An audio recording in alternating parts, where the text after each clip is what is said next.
Hi everyone, my name is Carmen Barquero-Ruiz and in collaboration with Arias-Estero I'm going to present this work related to a program based on teaching game for understanding and perceived quality, according to gender and ability level. To start with, I will try to explain what we already know about this topic and why it's important to develop these kind of works. In the 80s, there were observed some issues in the teaching learning process of games in British schools. Mainly, it was observed a lack of interest and motivation that were translated through three main issues: a low involvement of pupils, inequalities between them, and low progress on learning in games.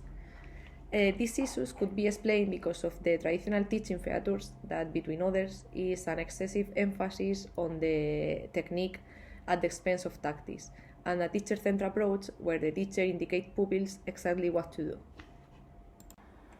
So in this regard, teaching games for understanding emerged as a student-centered approach with the purpose of improving the teaching learning process of games under the idea that every child is able to participate in decision-making based on tactical awareness and using the feedback to make them to reflect.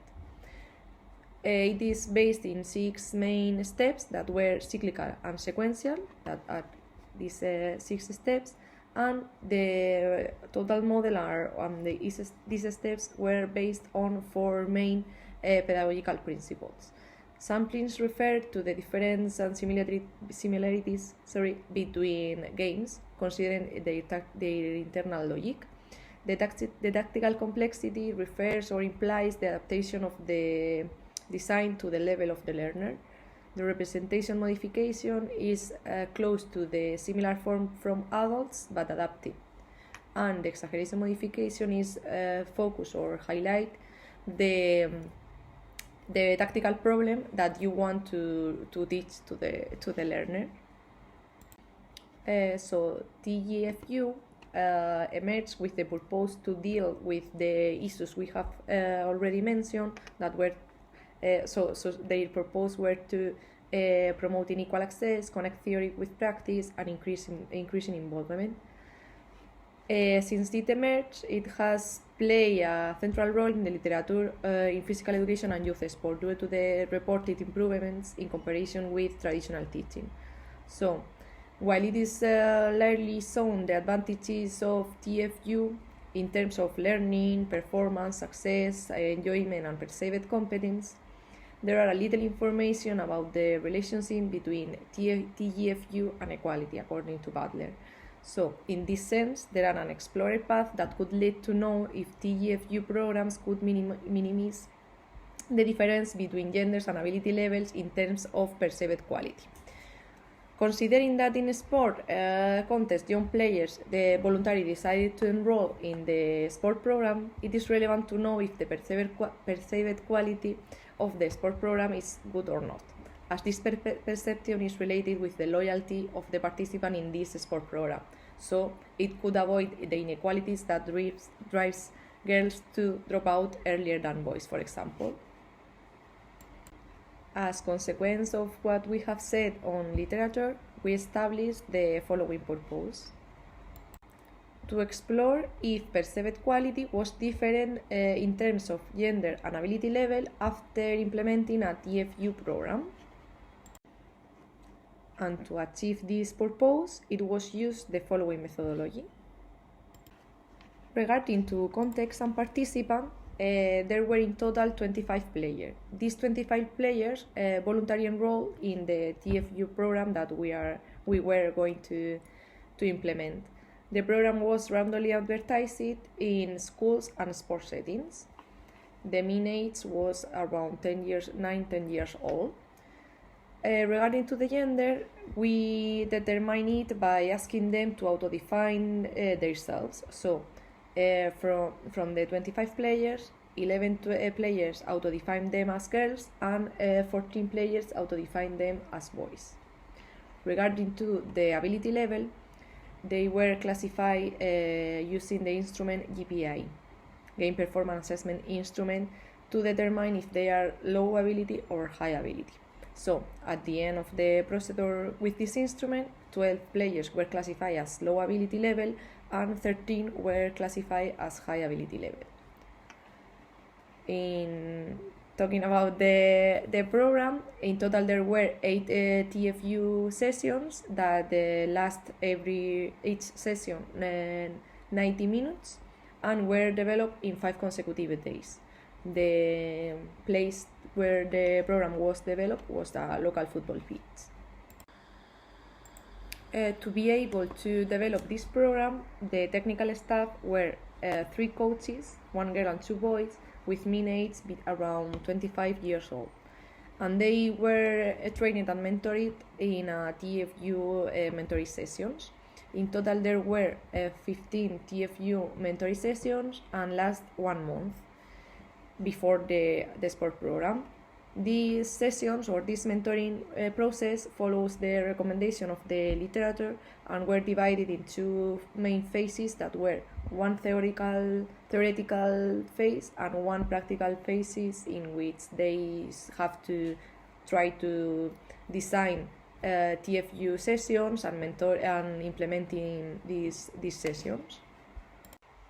The activities of the program were the 8 TGfU sessions that we develop in the sport program. So this session, each one of these sessions follows the same structure that were designed according to the literature recommendations. We have first the game form activity, second the teaching for understanding activity, third the drills for skill development, fourth return to game form that was similar to the first one, and finally a review and closure in which we reflect about the aims of the session and so of that.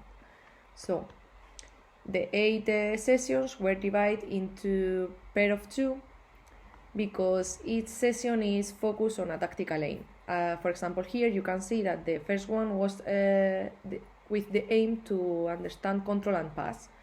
This aim is first, in the first session, teach from an offensive point of view, and in the second one from a defensive point of view. And that's the reason why there are 2 same names for 2 different sessions. The instruments used to data collection was EPOD scale. This scale is to determine the perceived quality of participants involved in sport programs. Specifically, we used these 3 dimensions that were technical staff with 6 items, activities with 8 items, and satisfaction with 6 items. Each item was rated on a 5-point Likert-type scale, and in total there were 20 items. Here you can see an example of the questions that were asked to the pupils from the EPOD scale in activities, technical staff, and satisfaction dimension. In this dimension, for example, they were asked about if they would like to be enrolled in the same sport program again. So each pupil filled the EPOD scale individually, so each one its own EPOD scale, and it was done after the last session, so at the end of the total program, TGfU program. The time last was around 20 minutes, and with the data collection, once we have all the EPOD scales, we develop a data analysis of a 2-way ANOVA with the program SPSS. As a result of this data analysis of the 2-way ANOVA, the following results were obtained. As you can see here, we obtained that there were no statistically significant difference between gender nor skill levels, neither in activities or satisfaction.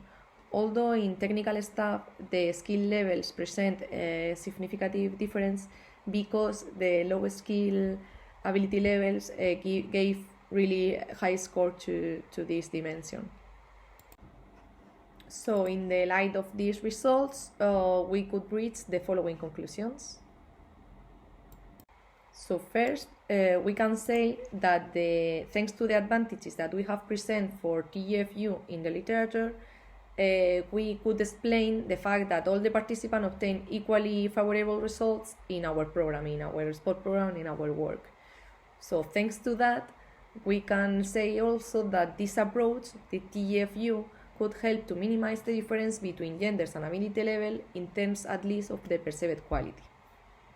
That drives us to the third conclusion, that is Considering the relation between perceived quality and loyalty, we could say that TGfU could help to sustain the interest in sport programs. That is especially important for populations that commonly achieve less success because, as we have said, for example, girls drop out earlier than boys. So if we focus on maintain this loyalty in this type of program for this population, we can help to have all the pupils enrolled in a sport program equally. At this point, and in the hope that this work would be of your interest, it only remains to express my gratitude for your time, and it would be a pleasure to hear about your reflection on the work presented or so. Thanks for your attention.